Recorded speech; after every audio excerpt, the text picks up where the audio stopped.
Hey, I'm Kenneth Wajda. I'm a professional photographer here in Colorado. Welcome to another one of my photo chats.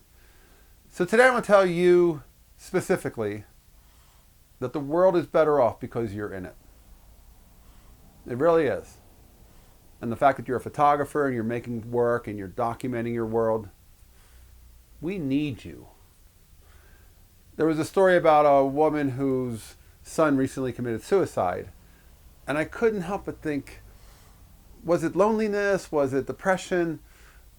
The camera has been, for me, such a great way to meet people. I have photo gatherings. We create community.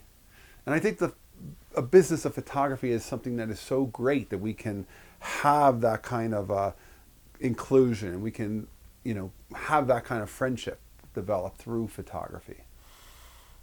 And if I could go back in time and say to that mother, if your child is not responding well, can I give a camera? Can I get a camera in their hands?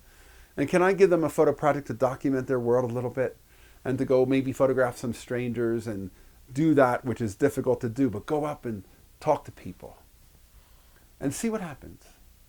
And maybe we could create that community and they wouldn't feel so isolated. Maybe that could have an impact.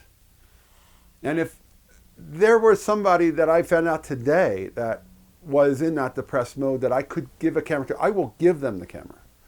If you know somebody who is in that depressed mode, I will give them a camera. My goal is to get people engaged, and photography is, like, for me, I think one of the most special things that you can use, a camera, to go and have a reason to talk to anybody. It's licensed to approach people you may not know well or know at all, but you can meet them by saying, hey, may I take your portrait? And that's the fascinating thing about photography. The community, the ability to reach out to people you don't know. If you're walking down the street without a camera, you really don't typically approach people. But if you have a camera, you have a reason that you can.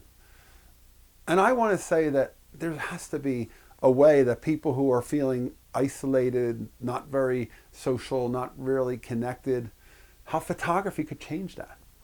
How a camera in their hands could say, well, I have a purpose. I have something to do.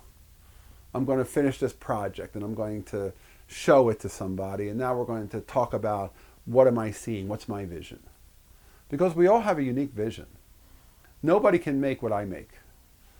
They can try to make something similar, but nobody can see the way I see because nobody has my life experience the same way I have it. And similarly, nobody can make what you make. And the world needs your vision. It doesn't need your interpretation of me. It doesn't need your interpretation of Stephen Shore or William Eggleston or Robert Frank. It needs you. They were them. We have to be us, and we have to deliver the world what we do like nobody else can do. And the world needs us. The world needs you. And if you are in a position where you're down, you need community, reach out to me. I will put a camera in your hand if you don't have one. I will find places that maybe there are communities in your area that you can get together with people. We are a great photographic community when we all work together. And I think photography is something that could save lives. And I wish I could go back in time and help that mother not lose her child. And I think that photography is one of the ways that maybe we can reach out to each other in times of difficulty. All right, that's today's photography talk. If you're enjoying this, hit the subscribe button. If you can support, hit the Patreon. Thanks to all my supporters. I'll see you next time. As always, here's the good light.